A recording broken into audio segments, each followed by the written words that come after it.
Let's move on to events in Ukraine now, where a Russian soldier has admitted shooting dead an unarmed civilian. The 21-year-old is the first to be put on trial since Vladimir Putin's invasion began. Ukraine's prosecutor general is looking into nearly 11,000 potential war crimes. And the largest ever team of investigators deployed by the International Criminal Court has arrived in Kyiv. With more trials likely to follow, today's case was watched closely, and Rachel Younger was there. She heard the shot that killed her husband, but this is the first time she's come face to face with the man who fired it. No wonder Katerina Shelipova can't hold back the tears as the defendants led into the courtroom.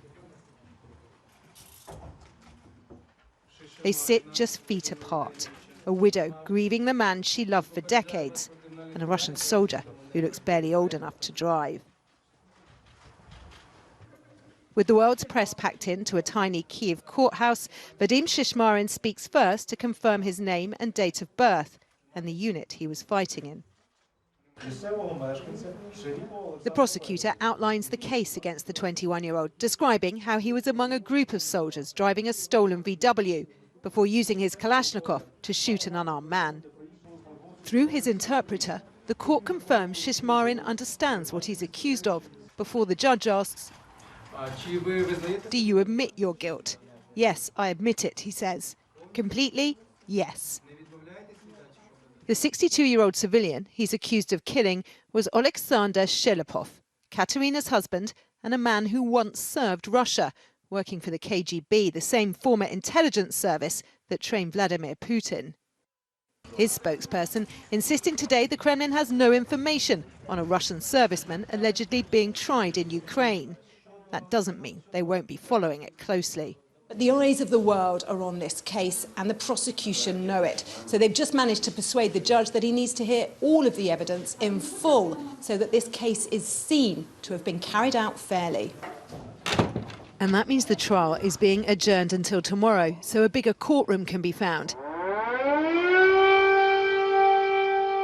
In a city still haunted daily by an ongoing Russian invasion that's already prompted 11,000 allegations of war crimes.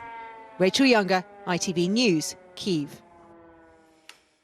Well, elsewhere in Ukraine, Moscow has claimed that nearly 700 more fighters have surrendered at the Azovstal steel plant in Mariupol. They were apparently taken away by Russian forces. And our correspondent John Ray is in nearby Zaporizhzhia. John, what's happening there? What have you heard?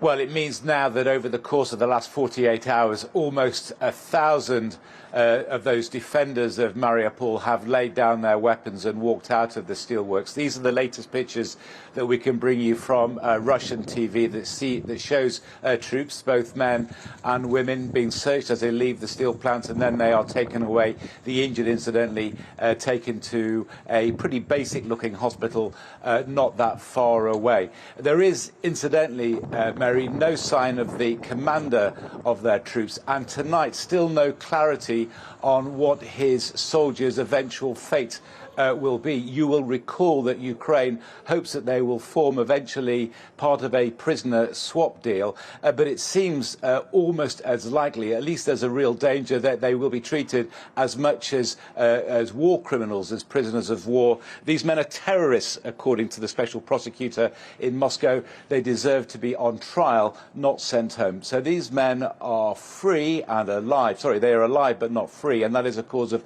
a tremendous relief and anguish here in Ukraine. John Ray in Zaporizhzhia, thank you.